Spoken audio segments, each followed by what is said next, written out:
Today, my brothers and sisters, we heard another parable. This one about the rich man that wanted to store his many, many crops. I think this parable specifically is a pretty well-known parable. The basics are that a rich man, a very rich man, had too many crops to store, and he didn't have enough room in his many existing barns. And he decided to tear them down and build bigger barns and fill them so that he might have goods for many, many years. And then he does something a bit strange. St. Luke says he begins to speak to his soul. He says, "Soul, you'll have goods for many, many years. Eat, drink, and be merry." In some ways, it is what we all do.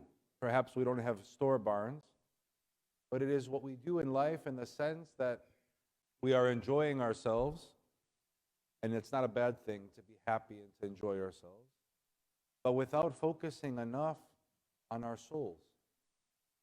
As I said in Greek before, the Greek parents, at least in Chicago, and I'm assuming all over the world, were very good at ensuring that their children did well in school, that they went to the best schools, that they had good grades. They expected the best grades. Many times B pluses and A minuses weren't good enough. To get the best jobs, to have good salaries, to marry worthy men and women.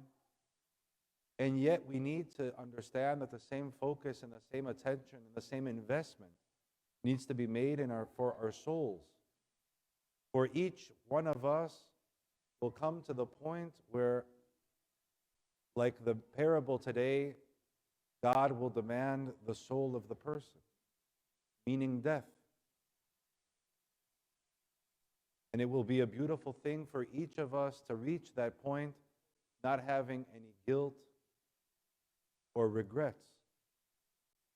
And so today, especially this week, how beautiful that Thanksgiving falls this week, and we are reminded to be thankful for all the things that we are blessed with.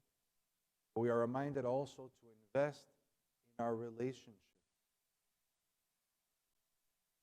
to love easier, to forgive easier, to ask forgiveness when we stumble and we make mistakes, to learn from our mistakes, to be willing to go forward in life, and hopefully each week and each month improve even slightly. All of us, lay people and clergy, working together for the same goal, for the salvation of our souls. We pray that the parables enlighten us, awake us, shake us even a little bit in order to refocus and improve.